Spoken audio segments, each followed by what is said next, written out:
Pico looks so good. Oh, man. Oh, that hook is a thick. I love that. I love it. Aaron Pico! 6 months off at home, doing nothing but hanging out with the kids and riding horses. I needed a freaking fist fight.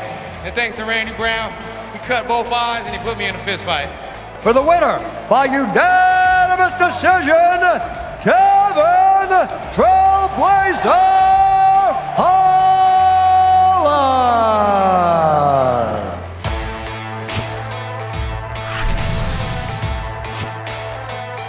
Welcome to UFC Unfiltered. Please tell me that's on video. I've never been happier. I'm made for a fucking podcast. That's dangerous. Listen to me, we're at it.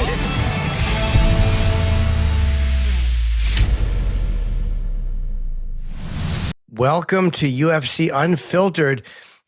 Interesting show today. We got Aaron Pico and Kevin Holland making a return to the show. Both had very, very impressive wins. But Matt, we before we bring in Aaron, of course, I want to ask what you thought of that main event and what Procházka was thinking when he took the foot off the gas. Now, I disagree totally with that narrative of, he had mercy. What's everybody talking about? I don't think he had mercy. Was he not? He was still going after him. He never once said, all right, let me back off. He was pointing to the floor to have him strike. He was not just running in haphazardly. He was still kicking at his leg. He got knocked out trying to get to him with the counter, the check left hook. So it's like, what is everybody talking about? Don't give him an out with that. Not you, but I'm saying in general. Yeah. No, I disagree. I don't think he was having mercy. I thought what he was doing was, I do think he pulled the foot off the gas, because when he didn't just keep working on that leg. He started kicking, I think, his other leg. And I think he just didn't want to win that way and look bad kicking a guy who hurt his leg. Like, I think he wanted the knockout.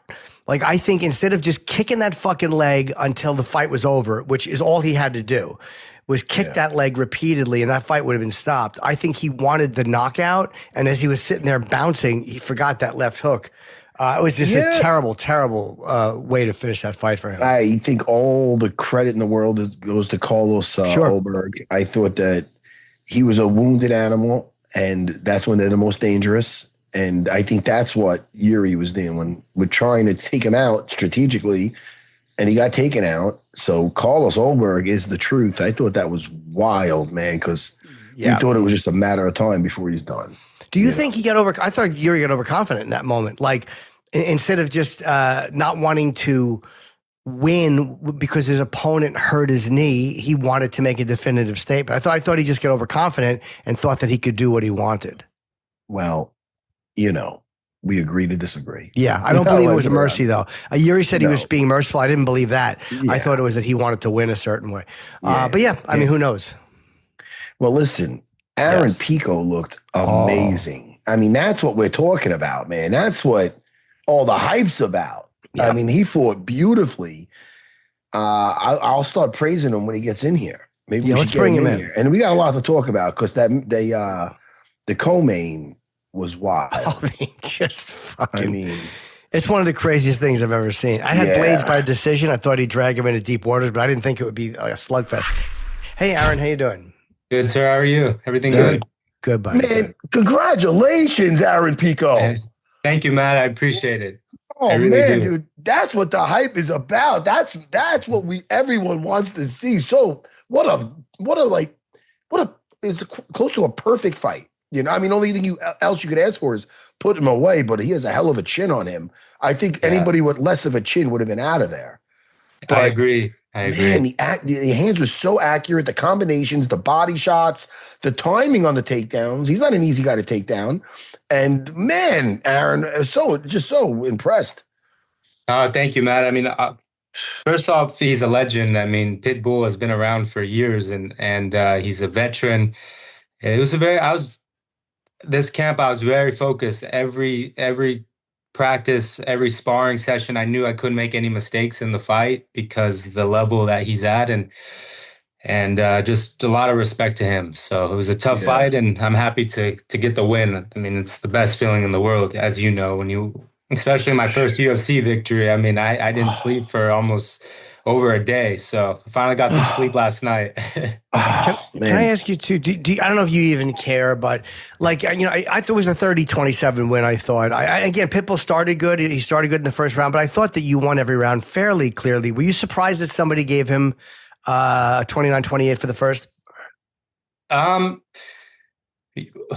thinking about it a little bit, but in the fight, I was just in the process. Okay. I wasn't. I didn't want to ask the coaches, did I win that round? Because it just takes you out of the process. I didn't want to get overly, I need to do this, I need to do that. Right. I just wanted to take the fight as it came. And but I watched the first round. I mean, it was back and forth. I think I won, but it was an easy first round, Right. Yeah, he was the champ for a while, and you were slaying people over there. It's funny that you guys you meet each other in the UFC. We were supposed to fight, honestly, like 3 times before we came to the UFC, but it kept getting canceled. Like, I didn't fight for over a year. That was a problem. And I was supposed to fight him in Saudi Arabia. Then they told me first I was going to fight him in California, then Saudi Arabia, then Japan. And a couple of weeks before, I was like, oh, nope, the fight is off. The fight is off. That's why we were both like, come on, it's time to go, Now, how did you feel now? Because you had your debut, which was disappointing for you, even though you were going out there like just a hunter. I mean, looking good until we got caught. Of this, the way it goes. Yeah. Now you got your second fight, and listen, nobody expects an easy fight, but you coming off a tough fight. Now you got Pitbull. What'd you think when you got the name across your desk as your second fight in the UFC, especially after coming off the loss? Yeah, I want to just be upfront. When I got the call that I was actually at Target with my son, we were just just running some errands, and I saw Hunter was calling me, and my heart immediately started racing because I know this is the call that you're gonna find out who you're gonna fight next. So I picked the phone up, and he said, "When can you fight?" I said, "Well, I can fight April, May." He said, "Okay, you're gonna fight April." I said, "Sounds good. I'll be ready." And I said, "By the way, who am I going to fight?" He said, "Pitbull." I said, "Okay." And I always tell the story. I said my knees started shaking, and they said they didn't stop shaking until I walked out of that cage because I knew it was going to be a tough fight, and I had to be very focused. But everything worked out the way it was supposed to. Is there a difference in the feeling when you come over to the UFC? Whether it's the event or anything like that. What was the feeling like for you, especially on that first walkout against Lerone? I was really excited against Lerone. I felt good. I know a lot of people talk about the UFC jitters, and I think I was just too excited when I went in there. I was just ready to showcase my skills, and I think sometimes, not sometimes, it could work to your disadvantage when you're not smart. But this fight, I just told myself, just have fun and relax. I was scrolling on an Instagram thing one time, and I heard Javier Mendez talking about the advice that he gives to his fighters, and I don't know word for word, but he basically just said, just relax and have fun. And that's what I kept telling myself the whole fight camp, the whole fight week, just relax and have fun. And it's easier said than done, as Matt knows. Going into a fight, there's so many things going through your head, especially coming off the last loss. And I was just trying to get those voices out. And I kept, like Coach Greg says, I kept the butterflies in formation, and it was a beautiful night for me. It looks like, basically, did it feel like just a good day of sparring? Because as it was going on, you were getting better and better. Like you're finding the range, the strength, the combinations. It just looked like a good day of sparring. It probably felt like. Am I off? Yeah. Yeah, you're exactly right. That's the whole camp. It was like I went into every sparring. I sparred like probably 18, 20 times, and I had high level guys come in. And it was constantly, okay, this is a dress rehearsal. This is a dress rehearsal. This is a fight. Relax. And going into the arena, my team told me, fight exactly how you sparred. Exactly how you sparred. And if you do that, you're going to win. But don't get emotional. Like they kept saying, don't get like that euphoric. Like, I got to do this. I got to do that. Just fight exactly how you sparred. And that's what I did. And a couple of times, my corner did a really good job because I had him hurt. And they said, okay, calm down. And Pitbull, I'll never forget it. He's such a veteran in there. When I hit him hard, he'd get this look in his eyes, kind of like, come on, please come again. Please come. Please come. I'm going to counter you. And I was like, oh shit, this guy's, I better take my time. And he's just a guy that, I mean, he's had 40 something fights. I mean, getting rocked for him is probably nothing. And he's like, and I just had to be smart. Yeah. I mean, talk about being smart. Like one combination you landed on him where, if some guys, they land something nice and they're like, all right, let me land it again. But instead, you knew he's going to come back at you and you just did a well-timed takedown after landing a beautiful combination. That's discipline, because sometimes you land, you're like, oh, that was nice. Let me do that again. Instead, you disappeared and the takedown was so easy, like, because it was so part of the game plan. Just part of the game plan. You have him hurt, take him down. Have him hurt, take him down. Or at least attempt to take a shot, but don't. But he's strong. I mean, I take a lot of people down, and I think I took him down maybe 6 times, but I think I shot like 13, and he was very, very.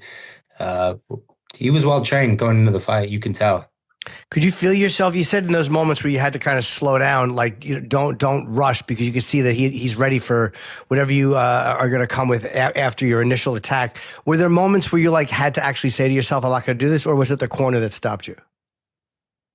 It was a mixture of both, but now looking back into the fight, it was the first time ever in my life where I said, this is a lot of fun. I'm having a great time in here. It's slowing down. And I was kind of like telling myself, please throw that right hand. Please throw the right hand. I'm going to do what I need to do because I've been working on it. And it slowed down for me. And I used to be very like, when you hear fighters say, I saw everything, I was relaxed in there. And I used to be like, shit, how do they get to that level? Like, and I think it's just a mindset to go into a fight saying, I am going to stay calm. I'm going to defend myself when I have to, but I'm going to just enjoy the moment.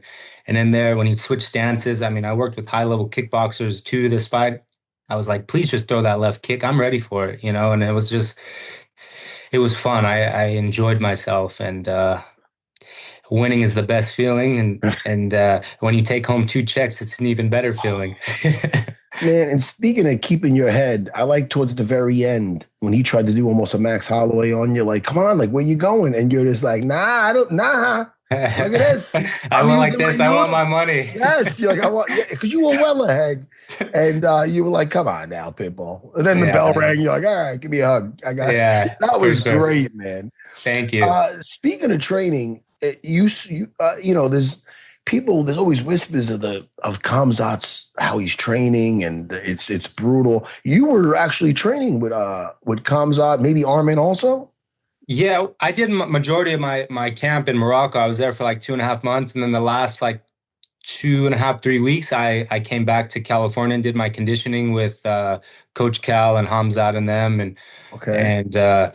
I had a really good training camp in Morocco. We brought in probably 10 to 12, 14 guys, best kickboxers, good grapplers, good MMA guys. And in order to win this fight, I had to be uncomfortable. I mean, I was really, really like going into sparring. I was always nervous. Even grappling, I was a little bit nervous. When I knew I had to do wall work, I knew these wrestlers were going to push the pace on me, and I had to get uncomfortable. And it all worked out great. Was he what you expected? I mean, being that you were very familiar with him and you had been lined up to fight him before, was there any difference in what you expected and what he actually what felt like in the cage? No, I think I had it pretty spot on. It's just, I knew I was going to hit him hard. I knew he was going to be rocked. Everything that played out in the fight, I replayed it over and over in my head. Okay, you're going to hit him hard. You may take some shots. He's going to kick you in the calf, but make sure you try to block him as best you can. Stuff's going to hurt, but just stay focused. And nothing surprised me. So, because it just goes back to the training. I mean, I had guys in there that were way better strikers than me, that were kicking me, kicked me hard. That I had guys that were a little bit bigger than me in the grappling department that held me down, and I had to work my way up, and I had to hold them down. And that's why the training partners is so important. So nothing surprises you in the cage. It's such a crazy game. I mean, you know, you got your debut, didn't go the way you wanted. Now, with a win like this and the way you fought, you're right back in the mix, man. Aaron, Yeah. come on now. 29 years old. You fought, dude. It was a masterful fight. It was just Thank you. It was Thank really you. good. It was just because, you know, a lot of guys with hands and striking like yours, they don't have the ability to put a guy down the way you do. They just don't with the takedowns. That's a whole other, you know, skill trait that they just that took how many years? You've been wrestling since you were a child, yes? 4. My 4. son's There age. you Started go. wrestling when I was 4. Yeah. It's hard to make up that time. You know what I Yeah. mean? If you're an elite striker and you're an elite striker, it's just the matchups are just insane going through my head. Is it anybody just above you right now that you want to fight, or is it just a specific name? Yeah, well, I mean, the competitive side of me is, of course, I want a rematch with Lerone, and yeah, I think of Mobsar, but at the end of the day, it's that's the competitive side of me wants that, but Yeah.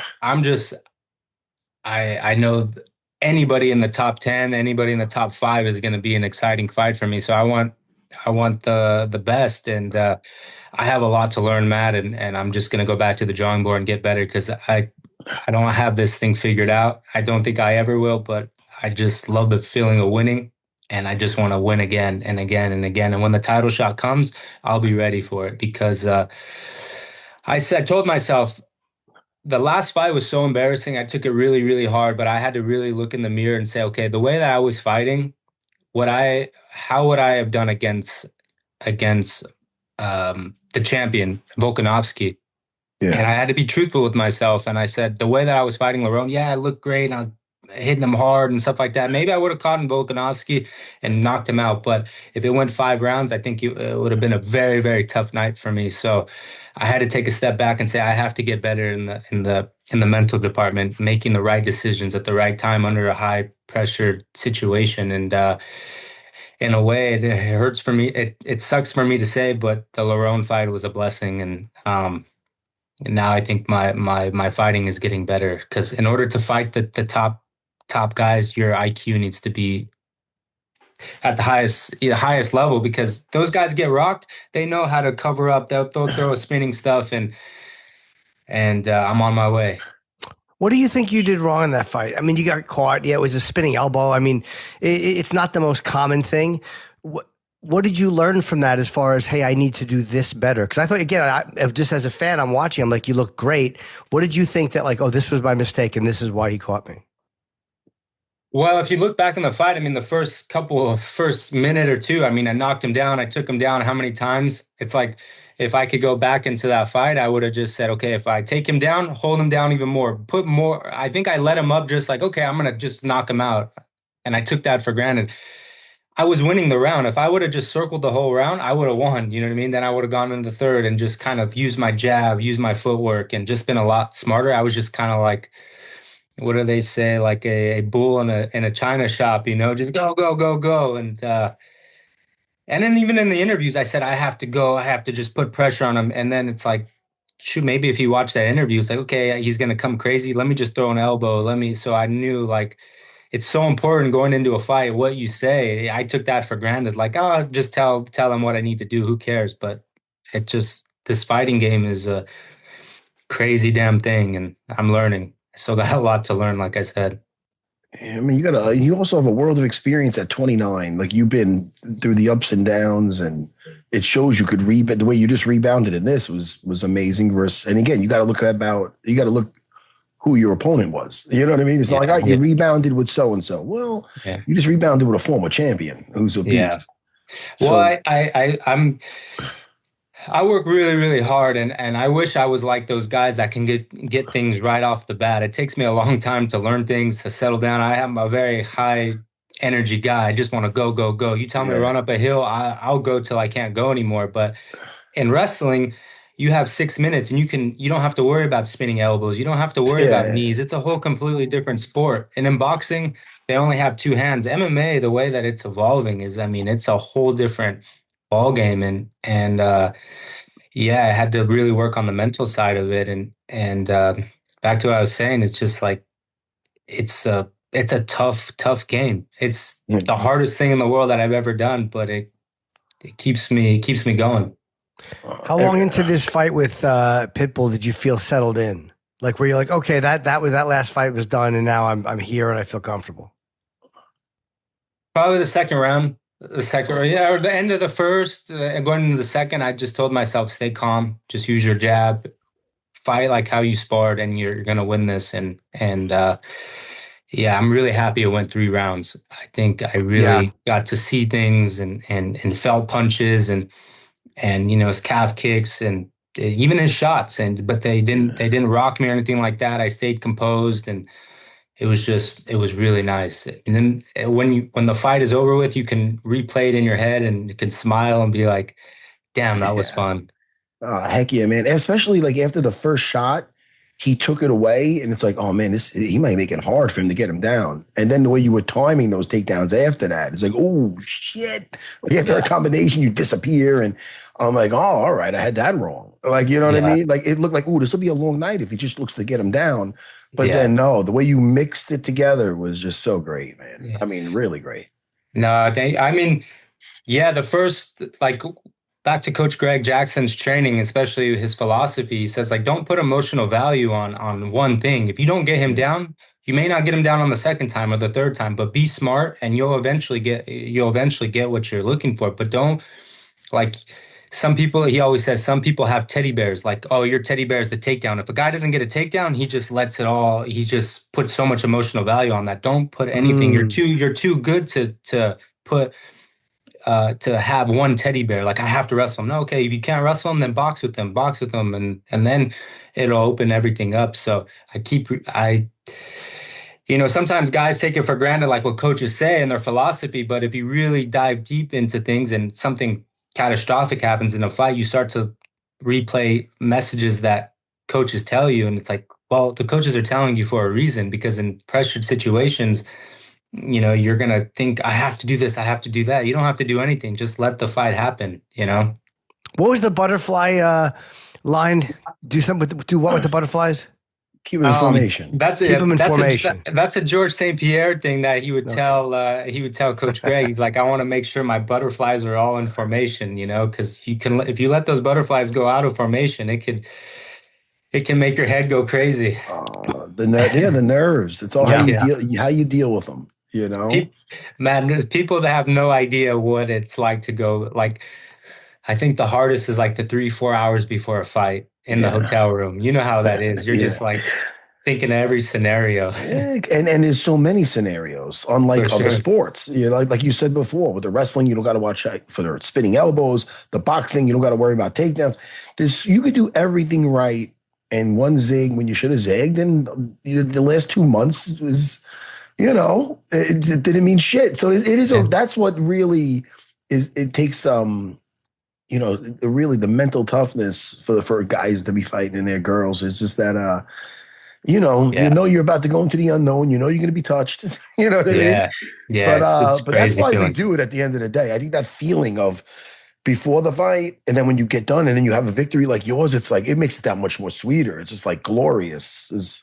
Everything is better. That cheeseburger I ate in the hotel room tastes so much better when you win. You tell yourself sometimes going into the arena, you're like, sometimes you think, why the hell do I do this to myself? And then after, you're like, I want to do it again, and I want to do it again. And that's just the way it goes. But it was a fun night, and going into fight week, I really just enjoyed everything about it, even behind the scenes with the UFC staff assigning the posters. I'm like, I want to embrace this. I want to the walkout, the weigh-in, the weight cut. I just want to have fun, and it was just a beautiful week. Are you one of those guys that can sleep right before a fight? Some guys fall asleep in the dressing room before. Can you do that or no? No, I wish I could, but I can't do that. I pace, But it's funny though, because the night before, I don't like to go to sleep. I try to wait as long as I possibly can, because I have this weird thing. As soon as I wake up, I know it's going to be fight day, and I'm like, the nerves are going to hit. So I kind of hold it. Then when I wake up, I say, oh, today's the day. Time to go.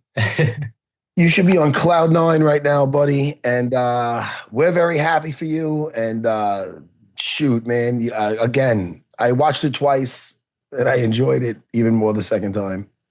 Yes, sir. I appreciate it. Thank you. And it's a fun fight to watch, dude. And versus a tough guy. And man, are you accurate? I mean, I know he doesn't have the smallest head, but you were finding that thing. He's got that Teletubby head. You were finding that fucking thing. And then the body shots too, beautiful, man. Ripping to the body. No, thank you. Yeah, it was. My hands are sore, and yeah, he's a tough guy. Like I said, a legend, and I have a lot of respect for him. To be quite honest with you, even like, I mean, I have so much respect for him. Like they sent me like fight photos and stuff like that, and me punching him hard. I'm like, this guy has been around the game so much. I don't even want to post on my Instagram of me punching him or anything like that because I have so much respect for him, and I have warrior to warrior. It was an honor to share the cage with him. I'll tell you who I want to see. This is my guess. You against Arnold Allen. That's a fight I would really like to see. Yeah. Of course, John Silva. I mean, Zalal is fighting Aljo, so that's not going to happen. But John Silva or Arnold Allen, I think would be, again, if I could pick, those are one of the two guys I'd love to see against next. Yeah, I mean, being in the UFC, you don't have they tell you who you fight and you get ready for that. So when they call me, and back to the drawing board, back to the lab, and I'm gonna enjoy this victory. But the butterflies are gonna have to go back into formation again real quick. I'm happy you got here when you did. You know, you didn't wait till you're 35 or dude. You're 29. You got the world by the nuts, man. I mean, really, we're both excited to see you again, man. When you get something lined up, please come back on. Yes, sir. Thank you for having me. It's a pleasure talking to you guys, and thank you for the support. And congrats. Yeah, great win, man. Really, really great fight. Thank you. Take care, Aaron, man. All the best, man. Go celebrate. Yeah, yes, sir. Thank you, guys. All right. Bye-bye. The great Aaron Pico. Bye-bye. Take care, brother.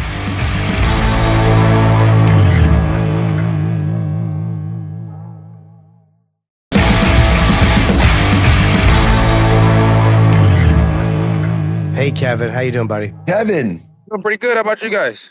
Very well. Man, not as good as you, bro. Great fight the other night, man, with a scrappy fucking Randy Brown, Randy Brown. Yeah, man. Randy Brown's always good for a scrap, but good old fist fight. Right? I like what you said, man. You were chilling out for a while, and then you're like, yo, man, riding horses, I'm hunting, I'm playing with my kids, but I needed a fist fight. I needed a good fist fight. You know what's funny, Kevin? Normally we'd be like, all right, look, now you got the monkey off your back and you don't have to worry about your job. I feel, even if, not that I don't wish this on you, but if you lost a few in a row, I never see your job in jeopardy. Do you feel like that too? Do you ever feel like, oh man, am I going to get cut? I don't think so. No, I come from a good old working background. You know, family always put in the good old hard work, and your job is always on the line. There's always somebody that can come and take your place. So, you know, you got to put in the work. And, you know, they paid me to win fights and to put on shows. So as long as I'm putting on a show, I might be okay. But then there's that other factor, winning fights. They also pay you to win fights. So some guys deserve to be knocked off the hit list. Some guys might manage to skate by. But for the most part, it's always about knocking these guys off the wish list. It's good to have a healthy fear of it, like a little bit of a healthy, like, hey, they could take this away. I think that's a good thing to have kind of in the back of your head with any job. You never want to be too comfortable. Yeah. 100%. If you get too comfortable, then, you know, you can pretty much counter your job a wrap. You know, that's how guys lose and stay losing and never get back on a win streak. And, you know, even sometimes when I lose, it might be close, but I don't even like that. And I hated going to the decision, even winning this fight. I wanted to put a staple on it. You know, with Kevin's skill set, like he can compete and do well at 185 and obviously at 170. But I feel the biggest difference is they can't bully you as much as far as like stall out the game, get you down and just wrestle you down if they're a lot bigger. And at 170, it's I feel just way harder for that because it's more of an even playing field. You're not fighting guys that are outweighing you by so much. Do you feel that? Yeah. I feel like it's more of a even playing field. But you know, it's like I gotta go against some more wrestlers at 70 to truly find that out, right? Gotta go against some high level grapplers and stuff like that. But that's not what I'm looking to do. I like those strikers. I like to bang, and those mixed martial artists. I like to fight a full on fight. I don't like those crotch sniffers and stuff like that. Props to them though. They got a hell of a style. They managed to get the job done. They're very dominant, so on and so forth. But fuck, it's boring. Yeah, I mean, look, they just cut Jalton Almeida. I mean, he had lost a couple of fights, but you know what I mean. There are guys that it can affect your longevity in the UFC. We just talked to Aaron Pico, and he was talking about having fun. But you're a guy that always like legitimately looks like you're enjoying yourself in the cage. It's not a persona. It feels very real. When is the last time in the cage you can remember really that you weren't enjoying it, or that you're like, I want to get the fuck out of here? Never. Even when it's not going so swell. Really, I always feel happy in there. You know, it's like this is what I trained my whole life for. You know, so I go against the best in the world, and they just seem to be having their way. It's like maybe I'll find my way somewhere through the mist, somewhere through the fire. If not, then shit, I'm still gonna have a blast in there. I remember the Derek Brunson fight. You know, I wanted to kill that guy so bad. You know, for no obvious reason. I just wanted to kill him, and you know, he was having his way, and you know, it's like if I could take away anything from that fight, I farted in the man's face. So he may have won the fight, but I farted in his face. So it's like I had a blast. You know, it's like it doesn't always go exactly how we want it to go, but one thing about Kev's gonna have a good time. you won that little battle. You might have lost the war, but you won that one little battle that you remember. If he had pink eye, that's because of me. Dude, it looks like you're winning in life, dude. It looks like I feel like you're in heaven right now. Where are you? At your house? Yeah, the sky behind you. Look. They're supposed to build a house here. That's what we're working on right now, trying to get the city to finish their approvals. I got the builder, got everything I need, got the plans, some pretty plans. It's the horse lot, man. We got behind me. Can't really see it because I got to go back there for you to see it. But we're sitting on a little over 5 acres, and we got a horse arena in the back. It's a roper's choice. It's 240 by about 150. So it's a decently long, decently wide arena. We got a chute on there. We only got one horse back there right now. We got a horse that just pulled up. It's a reining horse. The horse back there is a mounted cowboy shooting horse. I'm glad you brought it up because I seen Cowboy Cerrone doing some mounted cowboy shooting, and I think it sounds only right that we have a Trailblazer versus Cowboy competition and get those things popping. But I do have a beautiful piece of land here where I'm going to put the house at, and hopefully by Christmas time the house will be done. We'll be able to have Christmas here. But if not, the house I'm staying in right now is a beautiful house as well, and it's only 8 minutes away, so it's always fun up here. Did you design the house? Like you designed everything, or did you have help, or how did that come about? Yeah, we were designing it. Spent a lot of time at the end of last year putting the design together for the house and doing things that we wanted to do. I've always wanted to design a black house. I had designed one that was already metal, a barnuminium style that was going to be really, really nice, and had all the bedrooms I needed. It had a really cool layout. It had a garage loft where you could look out over the property. But then I bought this property because I was like, man, I need more space because my son kept saying, I want to have the horses at our house, Dad. I want to have horses at our house. He kept saying, we can make that happen. So we bought a bigger lot. And when I bought this lot, they said, look, you can't do big barnuminium for your main house. You have to do a real house for your main house. So we went back to the drawing boards and built this nice brick house. It's kind of like the cows over there going crazy. You know, somebody new's on the property. Freaking out. We built this new house.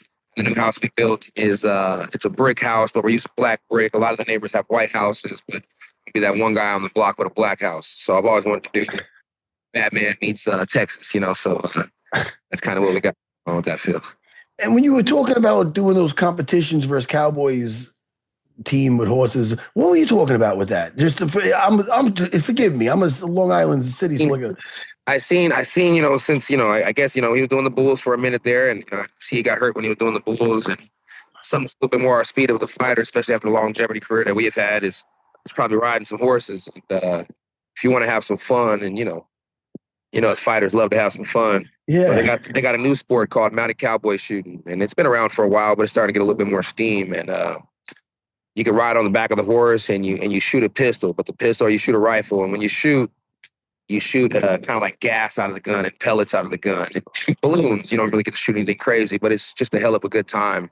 You're riding a horse at top speed, and you're going through obstacle courses, and you're shooting balloons, and you're shooting targets. And I just think it makes sense for, you know, two mixed martial artists like ourselves. And I'm a big fan of Cowboy Cerrone. You know, of course, you see my work ethic in my career. I had to get that from somebody. Yeah. he always had that work ethic like a cowboy should. And so, rip and run on the back of those horses and shoot some targets. And let's not give the sport a little bit more fame. UFC now does the PBR stuff. So, it's not always about just riding those bulls. Sometimes you got to ride these horses as well. Let me ask you something. It might sound stupid. It probably will sound stupid. But when you're shooting on the back of a horse, when you shoot the gun, does it freak out the horse at all? Or do they get... Yeah, if your horse ain't trained for it, it'll scare the hell out of that horse. We've had some horses on the property when I'm using my horse and I'm shooting. They're like, "Whoa, what's going on? What's going on? What's going on?" What's going on? My girl Holly, man, she's a red bone. She's a red roan, and she's beautiful, beautiful horse. She don't mind. When I first got her, I was getting her to go hunting anyways. Came out of cowboy shooting. I said, "Well, girl, I think we could do some competition together." So there's no reason to be worried about that. So, that's what we're gonna do. We're gonna do some competitions, and we're still gonna go out and we're still gonna hunt together. That's my girl. We're gonna do it all. Are you really good with horses then? Horses I rode when I was a kid. No, actually, I think I suck. I think my son's actually pretty good at it. I just mount up and go for the ride with him. How old's your son? He's 13. Oh, 13, and he likes to ride the horses. He likes to ride the horses. That's why I just got this reining horse. He said, "Dad, I don't want to do any reining competitions," but everybody I was talking to says, he rides real elegant, rides real smooth, and he just has really good posture for somebody of his age. So I said, "Man, let's just do it. Let's just give it a shot. I want to try reining. So as long as he does, I'll do it, right?" What is reining? It's a competition style where you go around and they just basically check your what's going on, fellas. They just basically check your posture and how you ride and the horse's posture and how the horse ride. You might start slow and then you start going fast. And if you guys ever seen Yellowstone, when they're doing all that spinning and they're riding the horse real fast, they do those big slide stops and stuff like that. That's what reining would be. It'd be fun like that. It starts slow, but when it gets going, it gets going. And you have somebody who's going to help take care of them when they're on your property. It just seems like a lot of work to keep a horse happy with the feeding and the clean. There's a lot of shit to do. Yeah, I mean, it's like we can't fight forever. So when I'm done fighting, this will be a full-time job. So he does the work, I do the work. We got a guy named Juan Doshan Cato. He's a pretty cool guy. We always call him Helper. He's freaking fantastic. He comes out here. He does a hell of a job. We got a couple trainers that come out here and put some work in.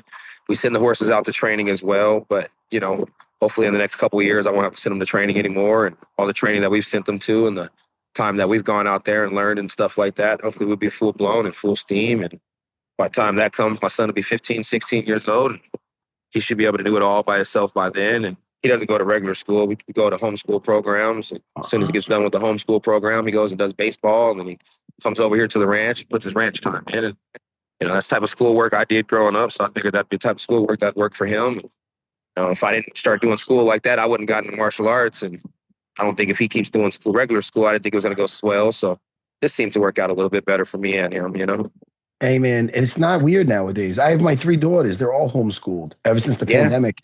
Back when we were young, it might have been weird, but not nowadays. And it's good to keep them close.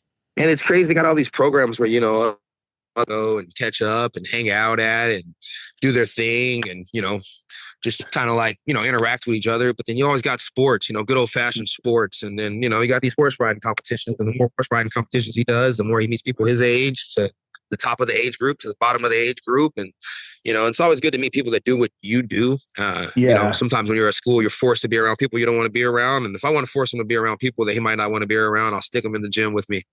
Yeah. That's smart, man. That's really smart. And as a father, I really respect that because these, they're around other little shits that all day long, and they're around them more than they're around you, between them and the teachers. And if they do the regular school thing, and now they can pursue stuff they enjoy and still get the schoolwork done. I had a fight question too, because you said skinny necks are hard to submit. Yeah, they can. But I don't know if I've ever seen anybody as locked into a choke as you had him. Were you doing something that you needed to adjust, or was he just toughing it out? You know what? I seen this. I think I'm going to give him props and toughing it out.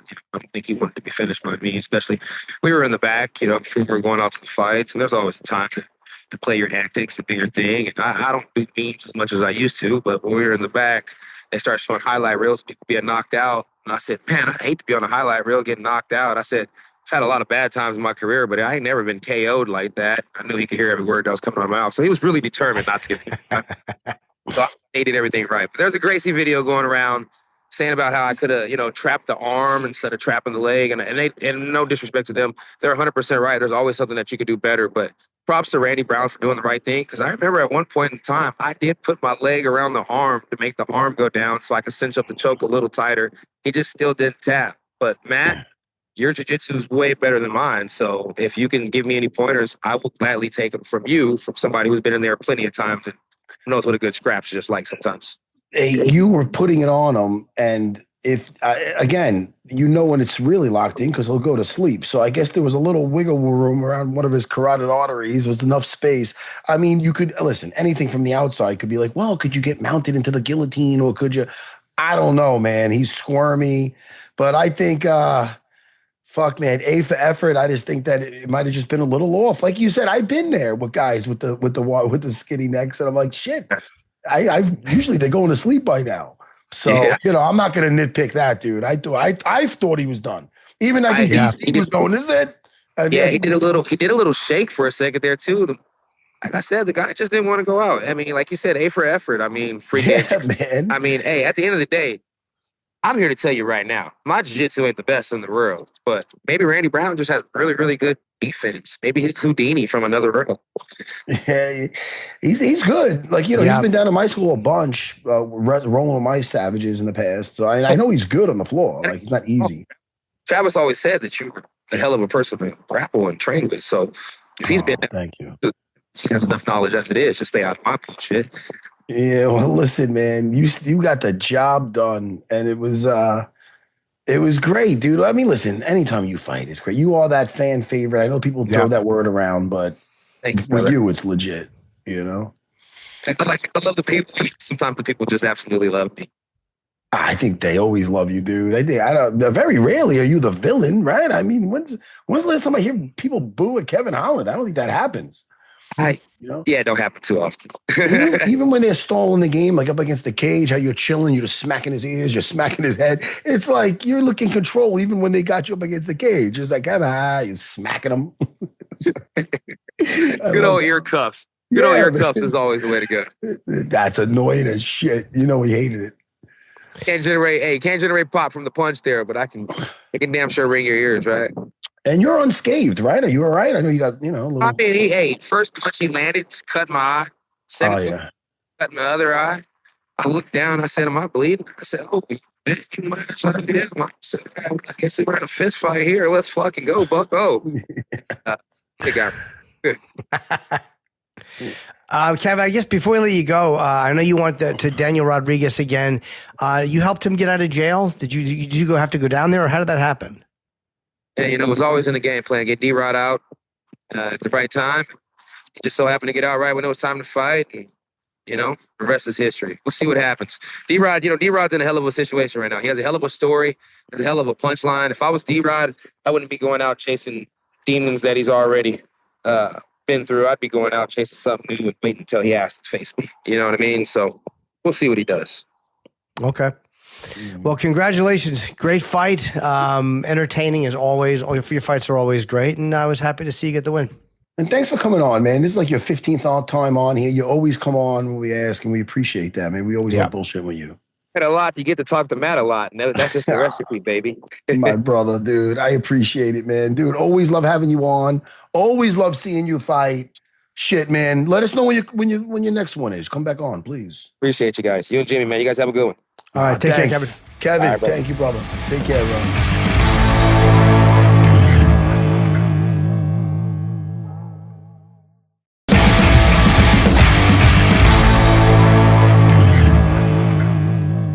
Man, I like Kevin Holland.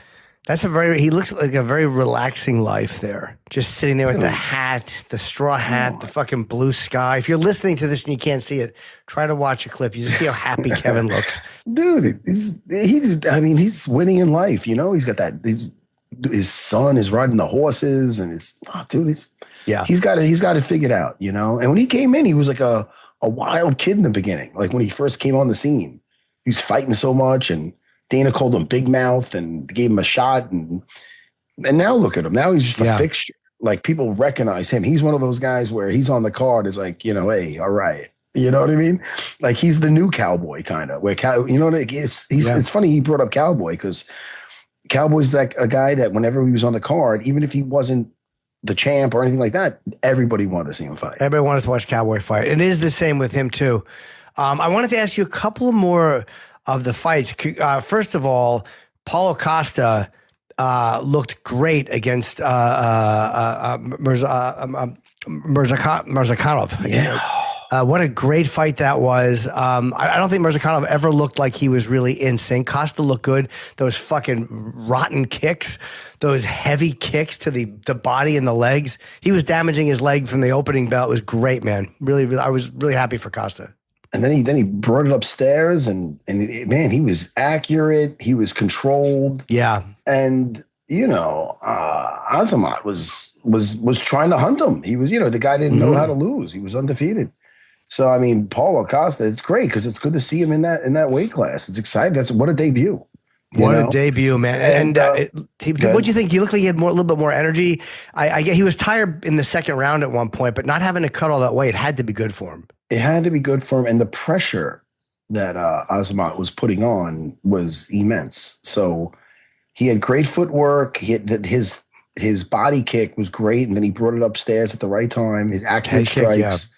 And I thought, listen, A+ for Paulo Costa. You Yeah. know, and I'll tell you, man.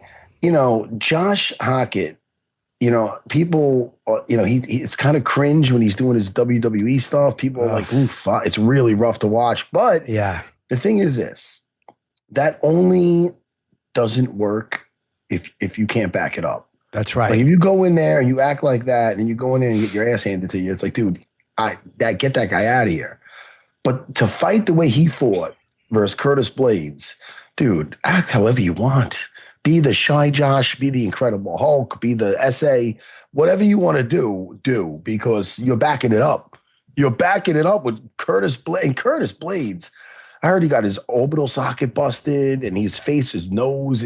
What a heart he showed, man. Oh, Curtis is. I had him picked by decision because I thought which I was wrong, obviously, but I thought he would drag Hogan into deeper waters than he's used to. But who thought you'd see Curtis in a slugfest? That was really no one expected to see Curtis Blades in that type of a slugfest. And I think it's wild that at the event, because of Donald Trump asking about Derek Lewis getting on the White House card, and then they make that fight. Now, listen, if Josh Hockett, he's going to have to go back to that wrestling. Is he going to try to fight Derek Lewis like that? That's going to be wild. Yeah, but I think that. Hey, listen, what a way to spice up that card.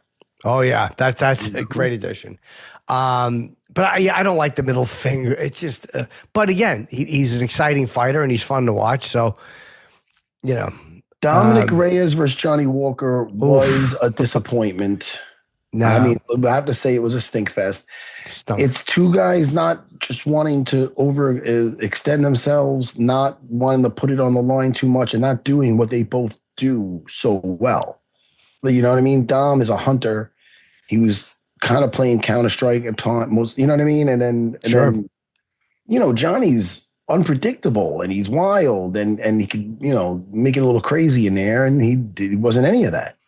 What do you think has happened to him? He's like, I think 3-8 or 3-5, whatever it is, in his last X amount of fights. Came back with a good win in his last fight before this, and then it got him back on track. And he's a guy that he does have the abilities to end the fights and to do it, but you got to pull that trigger. You can't just sit there and try to coast out of victory when, there was a lot of nothing going on. And the problem is, both of them went back stage not tired. That's the thing. I don't think they really put that foot on the gas at all. So that was hey, listen, in a night of good fights, that was a disappointment. You know what it was too? It reminded me again of Lewis and Ngannou. It was, and we've seen other fights like that too, where Esparza against Rose. It's like both people don't want to make the one mistake that's going to cost them the fight. And maybe Walker and Dom Reyes were just both too aware of how devastating a loss would be. I don't know. I mean, again, I'm not a fighter, but I can only guess that's what was in their head. Hey, but listen, take a page out of Aaron Pico's book. That guy, I'll tell you right now, dude. I mean, I was really impressed with that fight. I thought that was a guy that incredible is a contender right there. And good. Cub Swanson. Yes. What we're talking about? We have to give Cub Swanson his flowers. Cub Swanson's been around forever. And again, what a beautiful, right after Michael Chiesa's walk off, you like to see it done like that. It was a one-sided affair versus Nate Landwehr. And Nate never got into it. He never got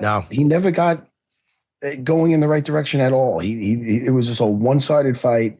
Cub was accurate. He looked very great. aggressive. Yeah, he was great. Very aggressive. Didn't look like he had one foot out the door.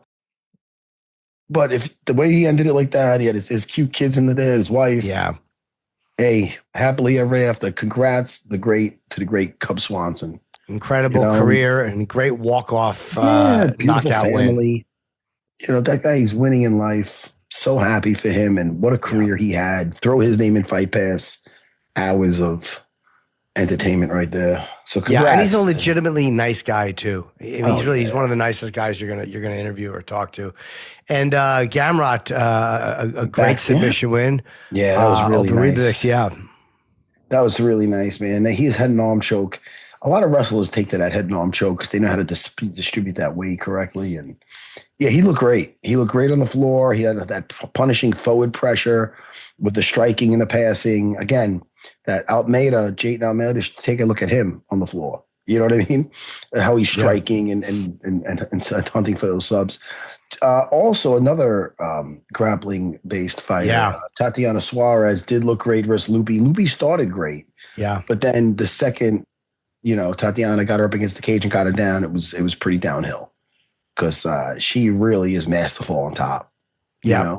And her control, she was just one step ahead. Her control was there. And was that the first time she was finished too? First time Lupi was finished. Lupi is tough. And hey, man, you gotta give it to Vicente Luque. Who the fuck saw that coming?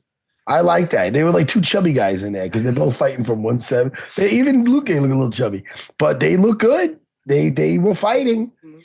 And you know what? He is very good at that choke, though. He's good at the anaconda. I know, but I just didn't see it happening with Gastelum. Yeah, because he doesn't have a neck. Yeah.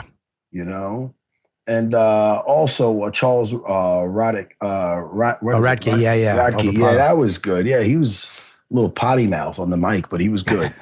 It was an unbelievable card. It was fun, man. It was fun. And that Curtis Blades Josh Hawkins fight was something else, bro. They were like two lightweights in there throwing. You know what I mean? They were exhausted. That was something else. What else, Jimmy? Man, it was fun. I'm looking. Let's see what we got coming up this Sal needs to get a quick promotion for the fights. Mike Bellot against Gilbert Burns is the main event in Winnipeg this Saturday, April the 18th. And that is, let me just give the time. We're going to be talking in a couple days anyway. 7:00 prelims on Paramount Plus, main card, 10:00 on Paramount Plus. And I have a little road work I'm doing. I have what are you doing? My podcast comes out on Wednesday.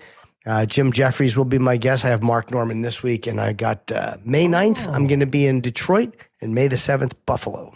Oh, that's so great. Matt Serra channel on YouTube, Spotify, and all that stuff. Geeking out with Matt Serra. We have fun. Yeah, man. I had one of my our undefeated fighters, this guy Pumi Nakuda. I had him in studio. Rodrigo Gracie's yet to air. Me watching the Daredevil series, the reactions. I'm having a good time. I'm having a ball. Don't stop me. All right. Stop me now. Jimmy, I'll talk to you in a couple of days, man. Yes, I'm glad you're back. Why are you making a painful face with my singing, I think? No, not at all. Okay. I like your singing. I'm trying. I don't want to belt out any more tunes, but I feel like I have to. Well, how about saving for Wednesday? I can't wait. All right. I'll be in the room early. Maybe I'll FaceTime you later. All right, Jimmy, man, what a show, man. Kevin Holland, Aaron Pico, thank you so much. Yeah, I'll see you in 2 days, buddy. 2 days, my little bird. Goodbye, everyone. By the way. Yes. I did the Joe Rogan Experience. It's out. The MMA. Is it out now? Yeah, I might as well plug that too. Yeah, Awesome. that was I'm going fun. down there this weekend. We missed Yeah. each other by a few days. All right. Protect your neck. I'll see you, everybody. Bye, buddy.